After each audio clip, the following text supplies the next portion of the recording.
I'm Jared Deenda, and this is Snap-on Tools Great Garages. We're just outside Orlando, Florida, and beyond these gates is the Stewart compound. We'll show you 2 wheels, 4 wheels, and a handful of great garages. Come along.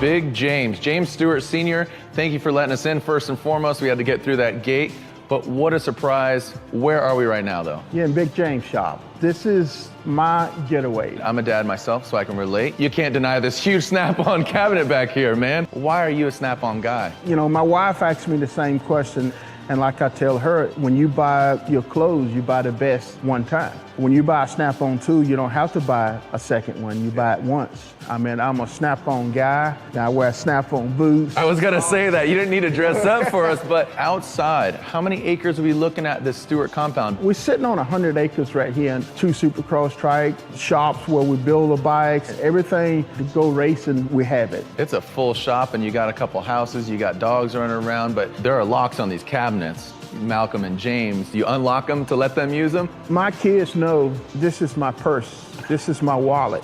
So if they need something, I have Snap-on tools that I loan them. It's almost been an evolution seeing James and then now Malcolm. I think you've done a great, phenomenal job. Speaking of job, what are you working on over here? I have a 71 K10 Chevy truck that I'm actually implementing a LS2 engine in it. What's your most used Snap-on tool or most favorite Snap-on tool? I'll show it to you. Okay, what do you got? Okay. Anybody that works on anything, this little 3/8 end pipe, you don't tell the Snap-on guys, but you can take lugs nuts off with it. It would do it. This is my favorite tool out of all the tools in my toolbox. Let's check out this Stewart compound, man. Absolutely. All right, thanks Let's again. do this.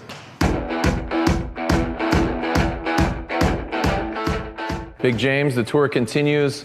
Memorabilia, die-cast cars, and big cars. You have a huge Chevrolet collection, but what are some of your favorites? My favorite actually is, I have a 71 Blazer, and I built this thing from nothing. When I first purchased the vehicle, it looked like a complete car, but once I started taking it apart, it fell apart.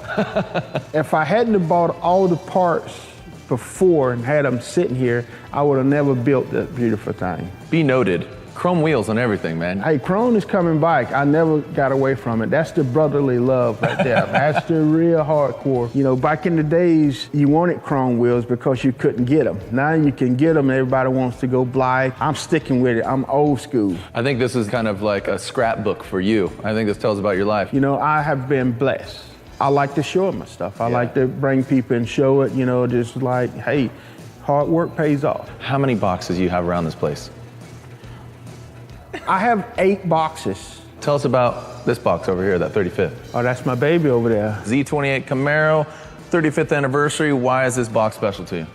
My first car I ever owned was a Z28, and I drove it to high school. I have owned several of those cars up there, probably one of each. I saw this box on a Snap-on truck. He delivered this box, and ever since this guy delivered this box to me, I have had a Snap-on truck show up at my house every week.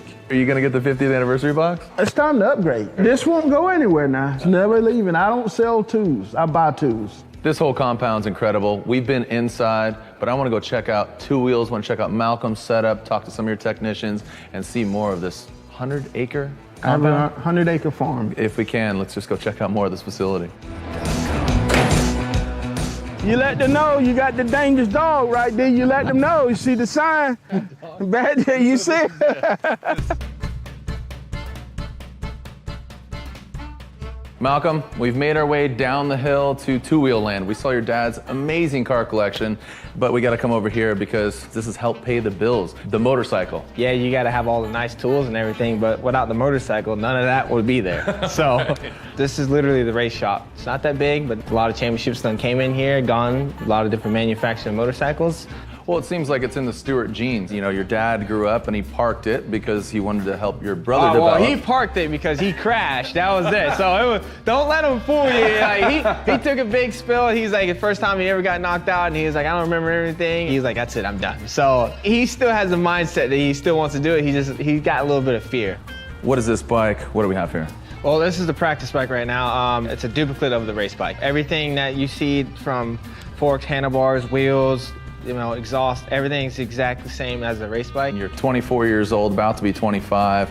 How amazing is it to have this playground? You have tracks out here. It's paradise. We got unlimited water, so I can ride all day I want. Anytime we do testing and have the teams come down and stuff like that, we can test all day, so it's really beneficial for me. And a lot of professional riders moving to Florida. I mean, we got, you know, Ryan Dungey, Marvin Busquin, even Ricky Carmichael. I love it. I love this place, and I would never leave it. The progression of the sport, seeing your brother, what he's done, do you feel like you have big boots to fill? I gotta realize that I'm Malcolm. I will never ever be out of the shoes. You start maturing and realizing what you want. Well, you definitely make a name for yourself, so hats off to you. But we want to know more about this bike, so we'll bring in your technician. Oh, he's gonna break down for us.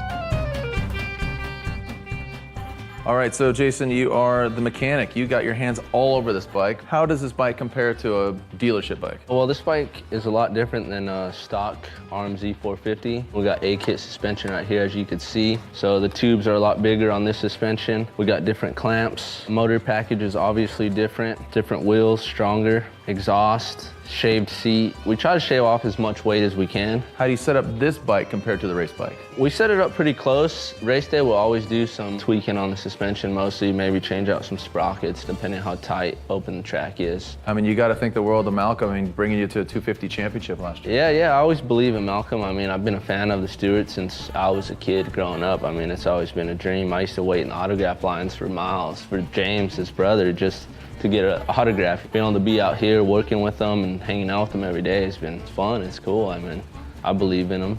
What's your favorite tool?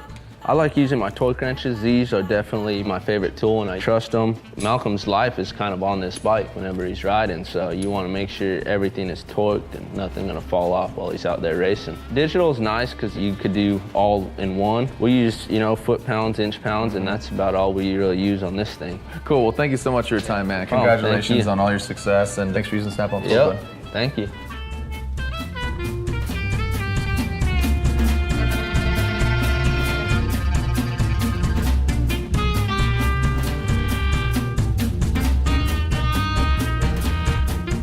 Thanks for watching Snap-on Tools Great Garages.